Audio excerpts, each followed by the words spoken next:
go ahead and get started here. Welcome Planet FunkCon, day 2. How y'all doing? Right? Yeah. All right, well cool, excellent. Thank you for coming out to our VR Troopers versus Power Rangers panel. I'm Dr. Wesselmann. I'm a psychology professor by day, but I'm a full-time nerd. I love having nerdy conversations with cool people about things that we enjoy. Boy, we could have used you on set. So what we'll do here is get started out. I'll let each of my guests introduce themselves and tell you, for those of us who may not be familiar with the shows, which properties you worked on and in what capacity. Okay. So, hello everyone. I'm Tracy Lynn Cruz, also known as Ashley Hammond, and I played the Yellow Ranger from Power Rangers Turbo and In Space.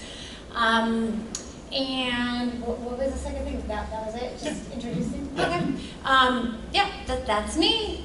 And I'm Selwyn Ward. I play TJ, Turbo Red Ranger, Blue Space Ranger. It's good to see everybody. And I'm Tony Oliver. I was the head writer and development producer for Mighty Morphin Power Rangers in the first couple seasons. I wrote the pilot and played the voice of Saba and directed ADR, so I did a bunch of stuff. So. Excellent. Yeah. So the next thing I'd like to do is just kind of give each a couple minutes to just kind of tell the audience how you got into the business. Okay, sure. So when I was in college, starving student, right? I heard about doing like background acting, being an extra. So I was like, sure, I'll do that. So I did one episode, which was I'm Dreaming of a White Ranger, or I'm Dreaming of the White Ranger. That was the show that I did as an extra. And from there, when I was in college, I was studying dance or performing arts. Wasn't really headed in the acting direction. But I ended up auditioning for Power Rangers, thinking I was going to be auditioning for Pink. And yeah, they just decided to use Turbo, and I guess we were like the guinea pigs, because they just changed everything around. I mean, everything. So we didn't know how the fans were going to accept a whole new team, a whole new cast right in the middle of a season. But you guys really embraced us, so I'm glad that you guys enjoyed Turbo. And then, you know, of course, as we went into space. But yeah, that's how I got in. I auditioned, and I worked my butt off. I did. I have a lot of war wounds from that show. Let's see. So I went to school in DC. I was a bio major actually, but I started doing like fashion shows, and I did some acting on like student films. So I decided, you know, acting, I wanted to give it a shot. So moved out to California. Had headshots, I had agents. I eventually got a commercial agent, and long story short, they say in the business, you know, you need to go visit your agent quite often just to say hello, just so you stay in front of them. And so one day I did just that, and a theatrical agent saw me and was like, who's that kid? They're looking for like a young African-American male for the Power Rangers. He was like, you know, give me his headshot resume.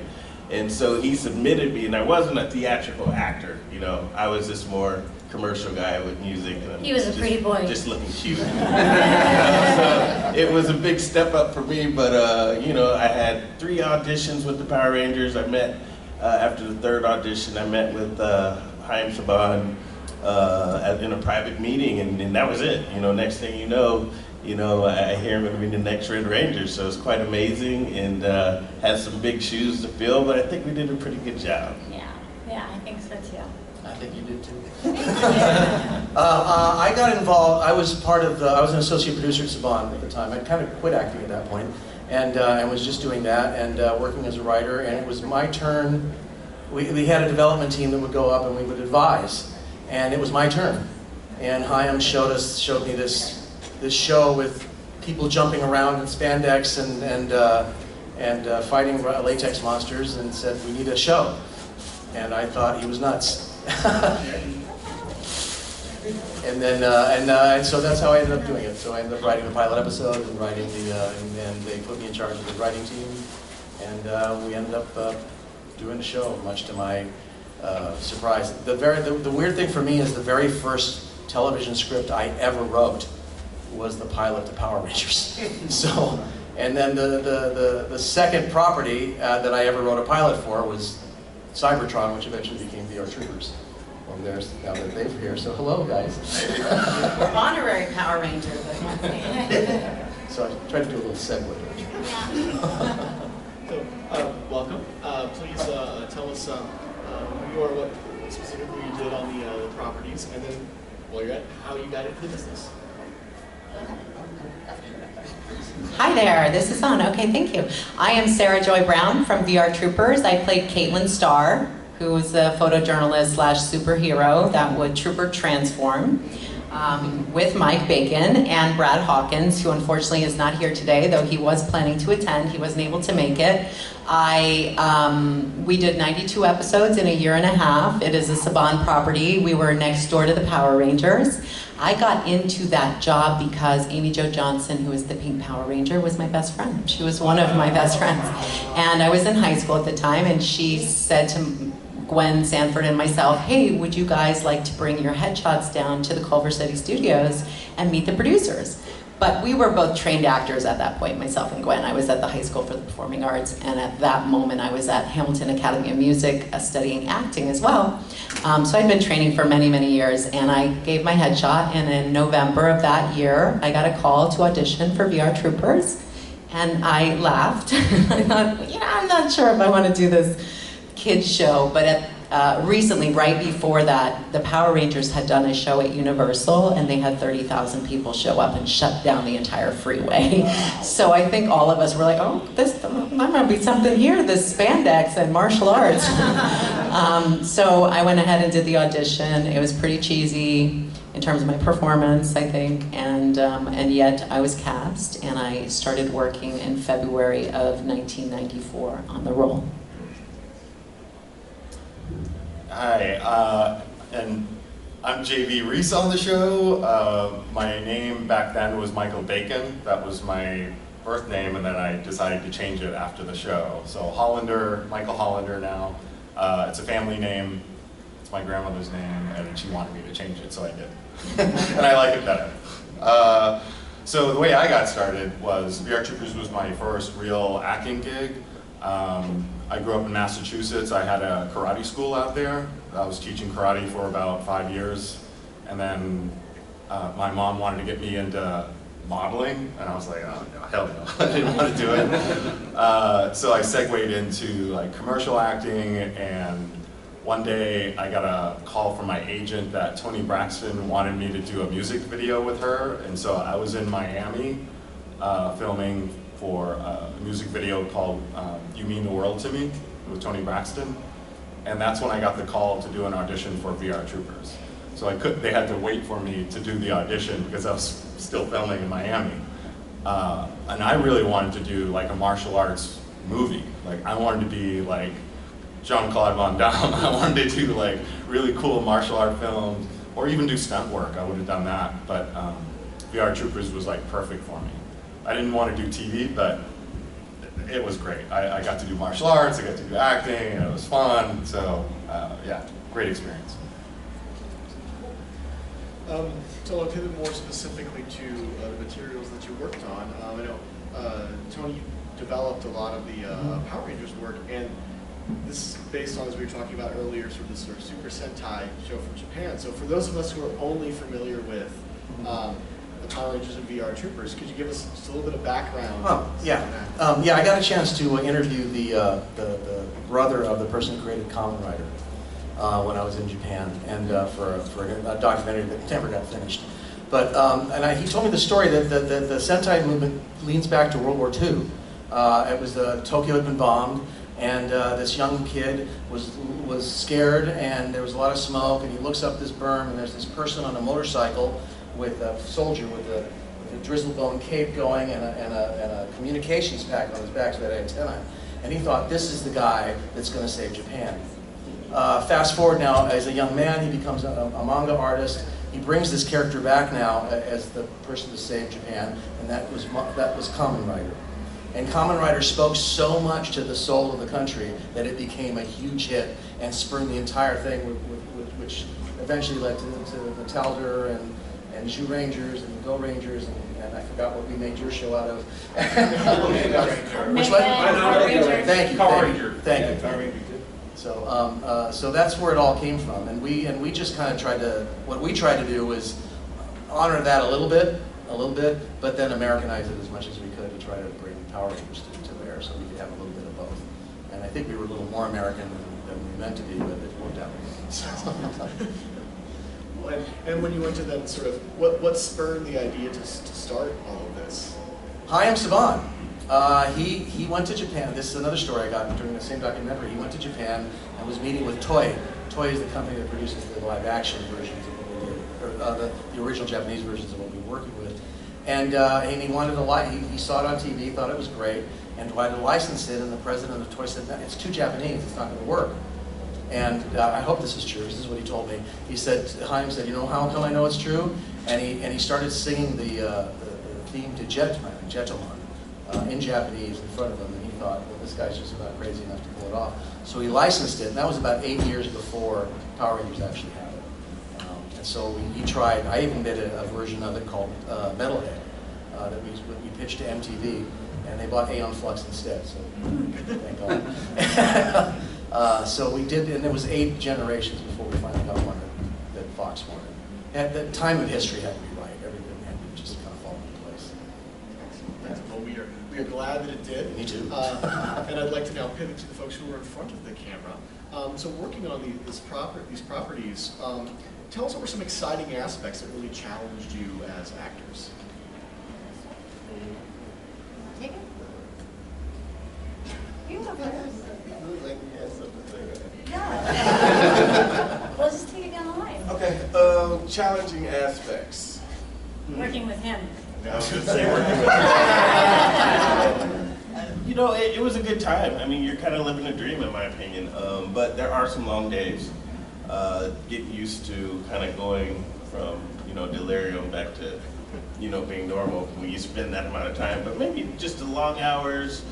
Sometimes we have to get up early to be at certain locations, but then, the reward is you're in this beautiful place, at sunrise that you never would have been otherwise. But, I think that's it for me, was just maybe just adjusting to the long hours and maybe getting up at the crack of dawn every now and then. How about you?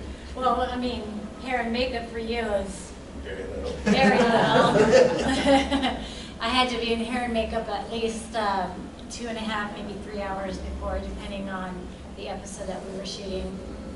But yeah, I think the long hours was difficult. When you're around the same people for that length of time, you were like porcupines. You pick and poke each other, and so we were just like one dysfunctional family, but we made it work. And yeah, we had a great time. 2.5 years? Yeah, we had a great time. Let's see, for us, I can't speak for Mike, but I know that for all 3 of us, what was really challenging was that we were working on a non-sound stage. So for example, if you work for Warner Brothers, they insulate the walls so that every time a plane goes overhead, you don't have to shut down production or redo the take. Because it's insulated, you can't hear the plane. We didn't have that, so every time a plane went overhead, if we were in the middle of filming, we'd either have to cut, hold, or redo the take. In addition to that, we didn't have air conditioning, so it was very hot in Valencia. It is just traditionally, but it would reach 120 degrees in the soundstage off the set. So here's the set, and right here we're taking the temperature, it's 120. When you go on the set where they have all the lights, it's higher than 120 degrees. So really hard on us as actors because you're supposed to look beautiful and not have sweat dripping down your face. And in between takes, they would run in and just powder. And I'm 19 years old, but I have this much makeup on because they're just constantly powdering it. That was difficult. I developed some I developed some skin rashes as a result of the makeup, having carnauba wax in it, and so it would build up over time on your face, and sort of like on a surfboard, it would just be very slick. And then I would say that for the biggest, most challenging thing were the hours. We would do 16 hours a day, we would do 12 or 14, and then we would do ADR for another 2 hours. And so you were getting home about 9 if you're lucky, but you had to be there at 6 a.m. or 5:30. I think I was 5:36. And being the only female, so I needed a lot more time in hair and makeup than the guys did. So it was rough in that aspect. That aspect of it was rough, but we had a great time in general. We all really got along and we enjoyed each other's company. So I would say that it definitely balanced out, and it felt a little bit like guerrilla filmmaking, if you will. We didn't have all the bells and whistles that they had on Power Rangers because we were new kids on the block, and they were concerned that we might get attitudes and not behave properly, so they wanted to run the set a little bit tighter. And so it was challenging, I would say, for the first year, but we're very well behaved people, and I think over time everything relaxed a little bit. Yeah, so I would say the hours and the heat were difficult. Yeah, that reminds me, remember when whenever we would like take things too seriously, the AD would be like, the dog talks, the car flies. The check's clear. There was the three-parter. So they would say that all the time, that the show is not, don't take it so seriously is what they're saying. Like, we have a talking dog on the show. Right. So, for me, I took the martial arts part of it seriously. So the frustrating thing for me was getting a fight coordinator, he was choreographing the fights, and I worked out with Jason David Frank, the Green Ranger, or whatever color he was at the time. Multicolor ranger. He was green, red, and white. Oh, okay. And black. There we go. And black. So that guy. So his stuff was really cool, right? So I wanted to be cool like that. So I took the martial arts really serious. I wanted to do some really cool stuff. And I'll just give you one example. They came up with like ideas where, all right, you have this pizza in a box and you're gonna like throw it at the Scuds and you're gonna fight the Scuds with this pizza. And I'm like, how do I make this look cool? So the idea was I was gonna throw the pizza box, but the box would stay in my hand and the pizza would fly out the side of the box. And they put a camera, I swear to God, let's look at the episode. So they attached the pizza on a spinning disc on a camera. And so the camera would move towards the Scuds, and the Scuds are running away from this flying pizza that was spinning underneath the camera, and it was chasing the Scuds zigzag. And I'm like, how can I be cool, fighting a pizza? Anyway. But our show had a lot of comedy to it, so that I think helps probably. Jean-Claude Van Damme, I don't think is the king of comedy. It was your guys' fault. You guys ruined us because you were making kids fight each other in schools. They were getting like beat up, and so when our show came along, they're like, oh, we gotta tone down the violence because the Power Rangers were making kids violent. So we had to become cheesy like stepchildren of your show.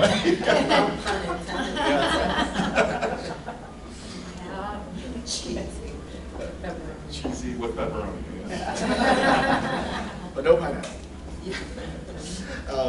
So, there were a lot of shows for children, for young adults in the 90s, and not only did your shows stand out at the time, but they have continued staying power. I mean, look how many people it continues to touch. So, what was it like for you to sort of see the fandom explode and to see it continue to grow over the decades? Let's start with that. Honestly, right after the show ended, because our show was syndicated, so it was at different times, at different places. In some places it didn't show at all. All the spotlight was on Power Rangers. So right after our show ended, I felt like we just disappeared into oblivion. And it wasn't until like, when was the first, you didn't join us for that first reunion, and it was like a 20-year reunion, I forget the date. And it was like this resurgence of VR Troopers, and somebody got a hold of me like, hey, those people that watched you as kids are grown up now, they want to see you at a Comic-Con. I'm like, really? They remember the show? I'm like, all right. So I was pleasantly surprised, like even now, that you're sitting here like listening to You the had camera a on. genuinely good show. I mean, you had less resources and did a great job. So it was, it's a testament to you guys, actually. Thank you. Yeah. I mean, I don't know. I don't know how to be objective about it, but I appreciate you all coming out. It's nice that people remember the show. So yeah, this is great. Thank you. Yeah. For me, I think what was cool was being on the cover of Variety, let's say, and then having toys in the Toys R Us. And so that was the point at which I thought, oh, this show's doing well. We have our own toys. My dad would bring a toy home, and he was very excited about it. Having nephews and nieces pick up the show and say, oh, this is wonderful. I love you. I love it.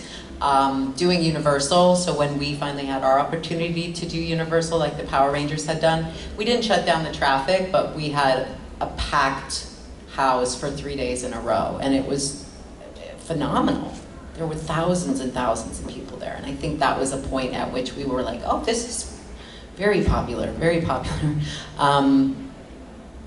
And I think it's cool that people still have the toys and that they still love the show. And yeah, it was good. It's very entertaining and campy, but entertaining and family friendly. Even though there's a lot of violence, I think it's, nobody's ever bleeding in the show. There's no blood. They do in Japan. They do in Japan. They actually, blood squirts out of the all the rope. Japanese shows. Oh my goodness. Well, that's probably why we were able to be on Fox Kids, because there isn't any. Yes, definitely. But I think what's great about it is that today I can have my nephew's kid watch the show and know that he's not going to be traumatized by it. So I love that. I kind of laugh and look back as you're saying the violence. We were violent, yeah, having kids kicking their dogs or whatever. But you look forward now, fast forward now, and it's like, yeah.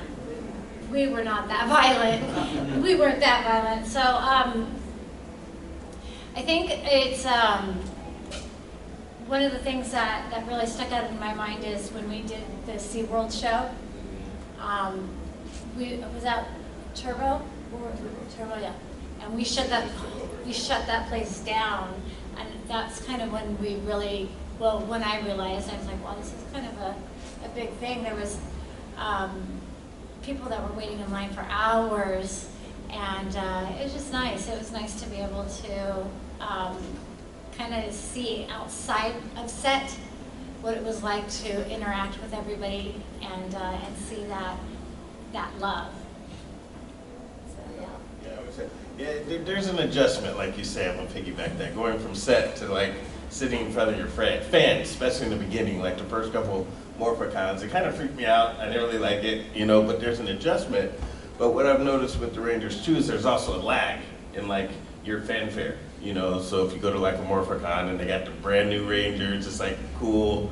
But let's go see the OGs because they've been out there. So it's interesting. It's almost like your fanfare grows because now your fans that their parents used to have to bring them to the convention, now they can come their own. Then it becomes your fans bringing their kids to share their childhood with their kids. So it's awesome because it's a cycle. It doesn't really end, sort of. So I think we have some of the best fans in the world. Yeah. I had a fan today say, he just happened to see that we were coming, hasn't really been to a con, but it's like, hey, I want to go relive my childhood. Like, it's just like this beautiful little bubble that we all can play in for the day or for the weekend and then leave. So it's an amazing experience. I'm just glad I can be a part of it.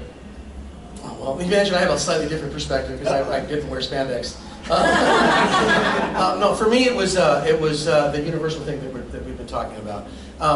The show premiered, and I was focused on numbers and ratings, and I just watched it just skyrocket in a few weeks from nothing to the #1 show. And then Halloween came around, and I started seeing costumes on the street, but we hadn't put the costumes out yet. So these were people making costumes, so now I'm going. Then Saturday Night Live does a bit about Power Rangers, so I went, okay, now we're okay. Then it shows up on TV Guide. Again, I'm thinking, and then Universal Studios came. We became the ambassadors to Dare America, and I was asked to write a little show where we would introduce the Rangers. They would ask some preloaded questions. We would just hand the kids in the audience that they would ask for the press. We were going to do 1, maybe 2 performances, and that was it. And the day before I was finishing staging, we were at an outdoor theater called the Fievel Theater, which doesn't exist anymore, at Universal Studios, and held about 500 people. And I had pyrotechnics, I had Austin coming in on a zip line, all this, the rangery stuff. And I get a phone call saying, listen, we got 30,000 phone calls today. So we're moving you tomorrow morning to the Universal Amphitheater, 6,700 seats. And so you need to come back. I need to come back at like 4:30 in the morning. We had to come back and restage the entire show, have the fire department come out and bless the pyrotechnics. When I got there at 5 in the morning, or 4:35 in the morning, there was a line of about 1,000 people already in line to get in. At the end of our first performance, the person came back from one of the Universal people came back and told us that they had shut down the park. They had turned away 20,000 people, and that they closed down the freeway, the Hollywood freeway, all the way back into downtown because it was causing such a traffic jam. So they closed down all the exits, so you couldn't get off. When the show finally went on with the regular public, it was I was sitting in the midst of it because the tech booth was in the middle of the arena, and it was like a Beatles concert. People were going completely nuts. When JDF came out, this girl stands up, there's tears streaming down her face, she's going, "Tommy!" And that's when I knew we'd hit it. Well, thank you for those memories. We're about the minute point right now, so I want to give the fans a chance to ask some questions too. So, we'll start with you, and then were you guys expecting to also, besides just on-screen acting, also be prepared to do voice acting as well? Like, when it comes to like the ADR part and stuff?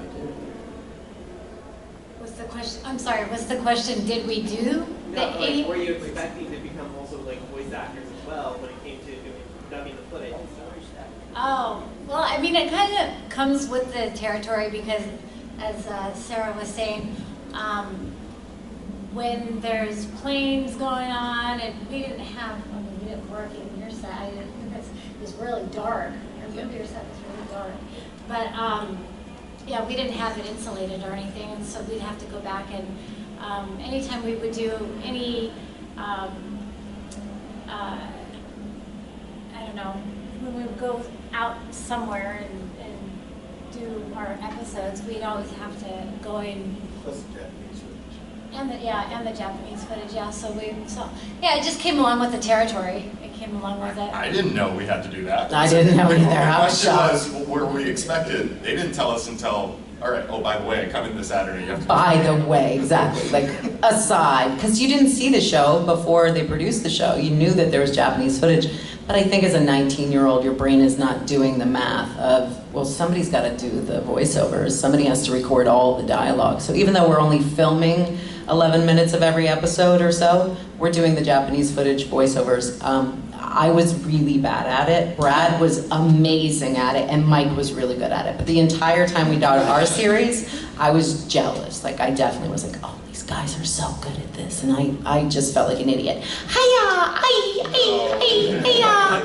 Because I don't know karate as well as these guys do, so I didn't really know. I think they teach you that when you learn karate. What is it called, Mike? A kia? So I didn't know what a kia, I did learn it, but I didn't know it organically, and I found it really challenging. I always felt like a big idiot, but thankfully the ADR guys were incredible. We loved them. I actually had to argue with JDF. Right? Scott Page, he was fantastic. Yeah, he was. I actually had to argue with JDF because he was telling me, but that's not the sounds we actually make. Right. Well, I know that, but this is TV. I can make TV sounds. So we had to make sounds like if we were running. And it's exaggerated, and if you listen, if you watch now, I still think it's exaggerated. Because you'll see me running, and I'm literally going, I'm like, come on, nobody runs that loudly. And also, Mike wasn't doing that. So to this day, I look at the episodes, and I still feel like an idiot. Thank you for the question. How hard was it, especially like with Car Rangers or Mega Rangers? Car Rangers was so, comedic, and you guys kind of made it serious, especially at the end. But also Mega Ranger, which was kind of one of those video game types, and you made it in space, which was serious. Goes find Zordon, and oh wow, literally they're invading the entire world and about ready to destroy it. So how challenging was that, not only as a writer but as actors, to know that you're taking kind of a lighthearted series and making it into a serious aspect of it? Well, I'll hit the writer's side. We didn't care what the Japanese did at all. We took the footage. The way the process was, we would remove the footage that we were going to use, We would decide with the writer on what the story was going to be, and we hand it to them, and they would write the show to move in and out of that footage. We didn't care what they were doing, so the footage was there just to provide support and to make it Rangers. But the story was completely original to what we were doing. So that's why they were never really much aware of what the original, if at all, what the original story was. I was barely aware of it, and that was part of my job. So. You know, and I just want to piggyback off that because yes, as they were creating the storyline towards whatever the footage was in space, it's like the walls talk, they're very thin, and so you don't really have a lot of privacy. So, and being around the same people for 16 hours a day, 5 days a week. Like I said, you kind of pick and poke each other. And so the next thing I know is I end up with a script that had to deal with what Patty and I, the Pink Ranger Cassie, we were just, yeah, little cat fights, and the next thing I know, they actually did an episode on what our cat fight was about, our girl fight was about. So I wasn't expecting that, but it was very therapeutic. That's probably where you could have came in handy. That I really would have liked that. But but yeah, they kind of take our, I guess, what we're good at or what we do, and they kind of just wrap it around our character and build upon that. And then using the footage, coming up with the storyline. But yeah, I was really surprised to have a scene such, or a script, and the next thing I know, we're just like rah, rah, rah, fighting at each other, and it was just like these walls are talking. Disclaimer: I was off the show with it. It had nothing to do with it. Also, that happens everywhere. I can say that throughout my career, that's a very basic thing I've seen on just about every series, or not a movie, but any series I've ever worked on for a long period of time. The writers take and steal from your life. I don't think it's cool all the time, but sometimes it's funny, and you know. Yeah, on our show though, we got tortured because of you guys, in the sense that we weren't allowed to leave the stage. So we had dressing rooms. We were not allowed to go in there. It was probably because unless of Jason. It was because the original cast was getting a little uppity after a while. By the time we came on, by the time we started, so that was the rule. You're not allowed to go back to your dressing room unless it's lunch or it's dinner break, or you have to change. And if you even went to the bathroom, in my case anyway, I was followed to the bathroom, and the AD would stand outside the door and he would bang on the door if I took too long in the bathroom. So it was really interesting being the younger, or the redheaded stepkid. I don't know, that's sort of how it felt. That, the Rangers were sort of doing so well, they didn't want to have issues with us. So when you were talking about 16 hours a day, I said, yeah, I was thinking, yeah, try 16 or 14 hours a day and not being able to leave the set. And we didn't get into it, none of us did. The guys got along really well, and I got along great with both of them. And also, we had a very funny crew, so I'm grateful, because spending that kind of time with people, you literally want to kill them otherwise. Yeah, my question is for Tony Oliver. What went into deciding the 3 metal hero shows that would become VR Troopers? Like, why those 3 shows specifically? Which, don't get me wrong, I think all 3 of those shows are fantastic. I'm just wondering, out of all the ones that they had, like, why did they choose these 3? Well, first of all, that decision was made above my head, so I wasn't in the room when that happened. But generally, it's what's available, what we can afford, and what they think, generally in this case would be Shuki, thought could be put together to make it work. The first season of VR Troopers was a completely different show than was the remaining season, the remaining episodes. The first 20 episodes, 30 episodes were from one show, and then but they found 2 shows that would blend well together, and that's why we go to the same place. So they're all being made by the same producers, so the style tends to stay the same when you do that. That's a technique that came up back in Robotech when I was doing that, when we were blending different animes like that. They just did it fairly well, I thought. And I was there, and I really couldn't see the scene often between, except suddenly a character would show up but I was never aware, well, that character showed up here, or was it a character from Go Rangers way back then that we just brought up in order to solve a story problem? So I wish I had a better answer, but that was a great question, by the way, because I wanted to know the answer to that. Thank you. Yeah. My question's for both of you. In space, when you guys were both on the ship, or like, how did Andros know that it was you guys when you first got onto the show? Because you guys both came from Turbo, but then in space, Andros immediately knew it was you guys. Did he know you right away, or how did that work out? I don't think he knew us right away. No, Just in the way the show went. No. You remember when we filmed in that crater area and the aerotech that we had behind us, and that's how we were introduced to Andros, and then Ashley's famous line, "You're human." So it was he didn't know us before. He knew us once that whole shenanigans happened. Then the character development came into it. But in the beginning, he was not. We had to gain his trust a little bit too. Okay, yeah, because I was wondering, because it was like, I saw that part, and it was like, he immediately knew who you were, and like gave you the morphers to turn into the Space Rangers.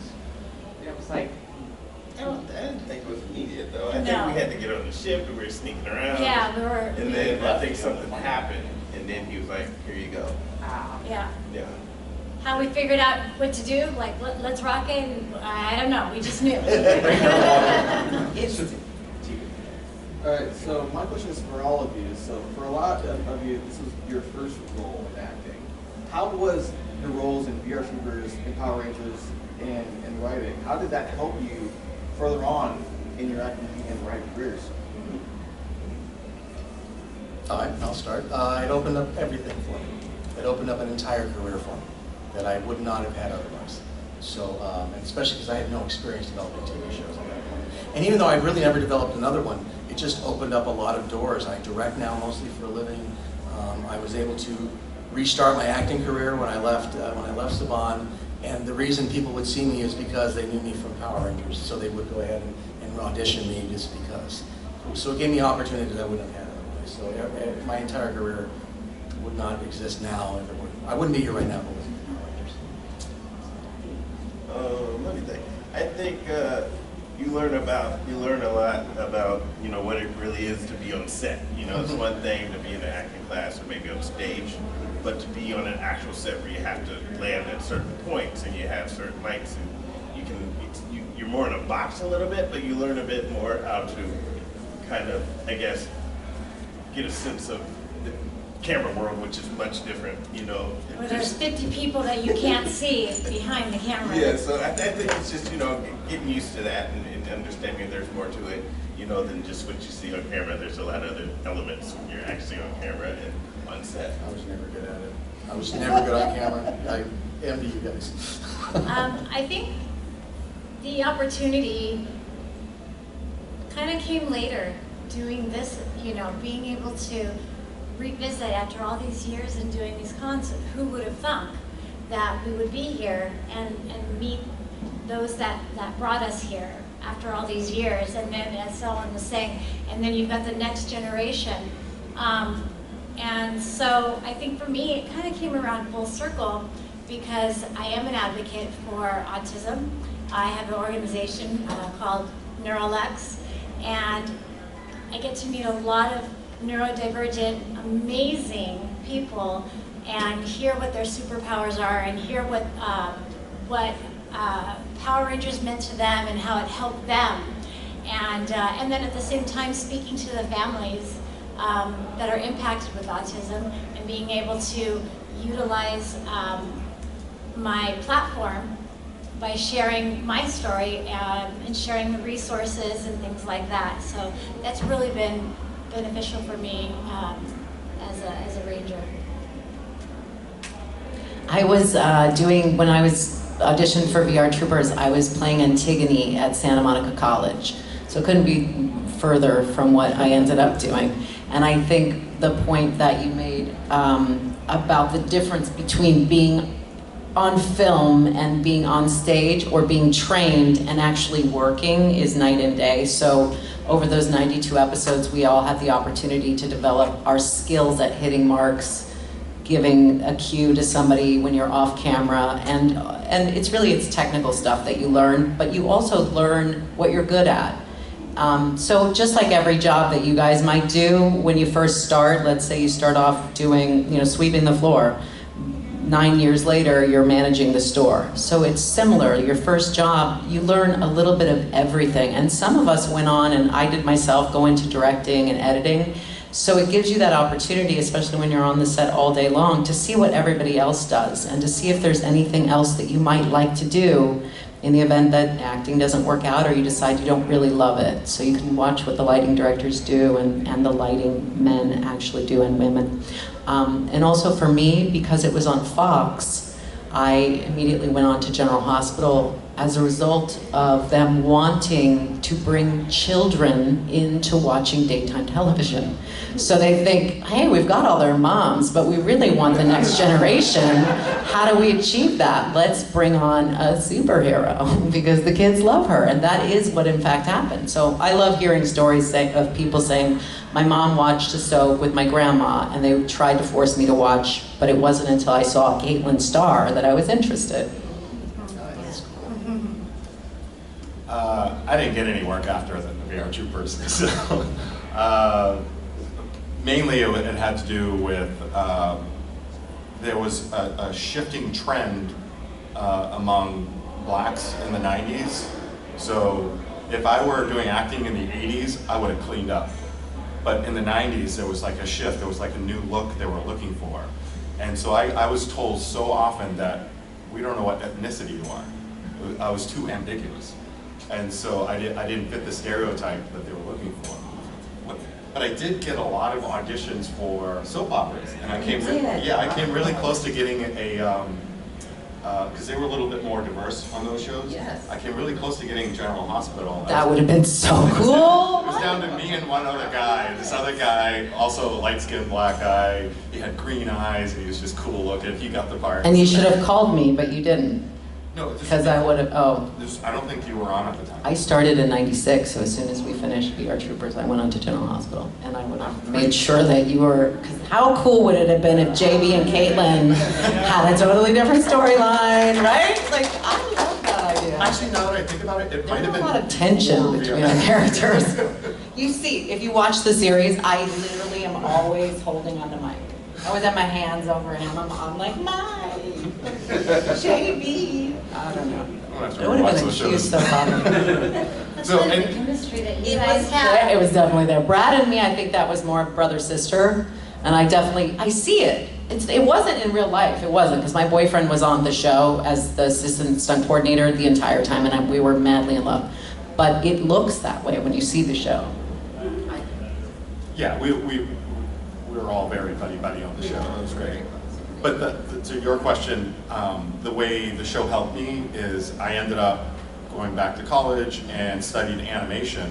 I studied for like 6 years altogether, or separate schools. But now I'm an animator for a video game company working on a Marvel game. I've worked in films doing character animation, something like some shows you might have heard of, like Hotel Transylvania, Percy Jackson 2, Alvin and Chipmunks 3, Open Season 3, like there's a whole bunch of them. So understanding that acting, but also like direction, staging, performance, like all that stuff. I lead a team of animators now, and all that education I got from the show helped me in my animation career now. We're going to need to start to wind the panel down, but I want to give this young ranger here one chance to ask a quick question. So yeah. My friend, how did you feel about the beetle? Oh, big bad Beetleborgs. No? Cycle That's for us. That sounds like a band. It was Yeah. worse than a band. It was, I think it was, again, the Walls Talk, they meant us as psycho, and they wrote it into the script. So. That's what Your it other, was. like the other half of you. The Psycho Rangers, you want to? Yeah, they were tough. They were kicking our butts, literally. Like, we couldn't barely handle one, let alone 5 of them. But if it wasn't for TJ's bright idea, You know, if it during wasn't that for you, time, you would have had. You guys got them. during that time of Psycho Rangers, it was very questionable for me because we are very easily replaceable, I guess if you want to say. And so the way that we had taken over the Mighty Morphin was a little sketch, a little shady. You know, they didn't know that they were being replaced. So I was thinking, as we were doing the Psycho Rangers, looking at the Psycho Yellow looks very, very, very, very similar to me. And so it had me on edge the entire time that we shot that. I was side-eyeing, poor girl, I side-eyed her so hard because I thought she was taking my job, and I was just like, somebody needs to talk to me, tell me what the heck is going on. And another time we used you. yes, absolutely, yes. But she was so sweet. I know it wasn't fair for her. But I thought the entire time, oh, this is it. I guess this is our going away. They're doing it again. I remember Tracy doing that. I was like, they are not. I looked at their red. I was like, no. I was like, they are not. I remember that. I was like, no. Do you remember what the yellow looked like though? She did look like you, but I knew they weren't taken. And maybe you only. And the rest of us. Speak for yourself. Wow. There's no way. No, I knew it. So when I see Psycho Rangers, that's what I see. You guys see something totally cool. I see me hyperventilating, figuring out, am I going to have a job tomorrow? Excellent. Well, thank you all so much for this panel, for visiting us here in the Quad Cities and Planet FunCon. You'll be here through Sunday. Yeah. So fans, you can have time to meet them all at their tables and ask all of your questions. Thank you all for coming out to this panel and enjoy the rest of your con. Thank you guys for showing up.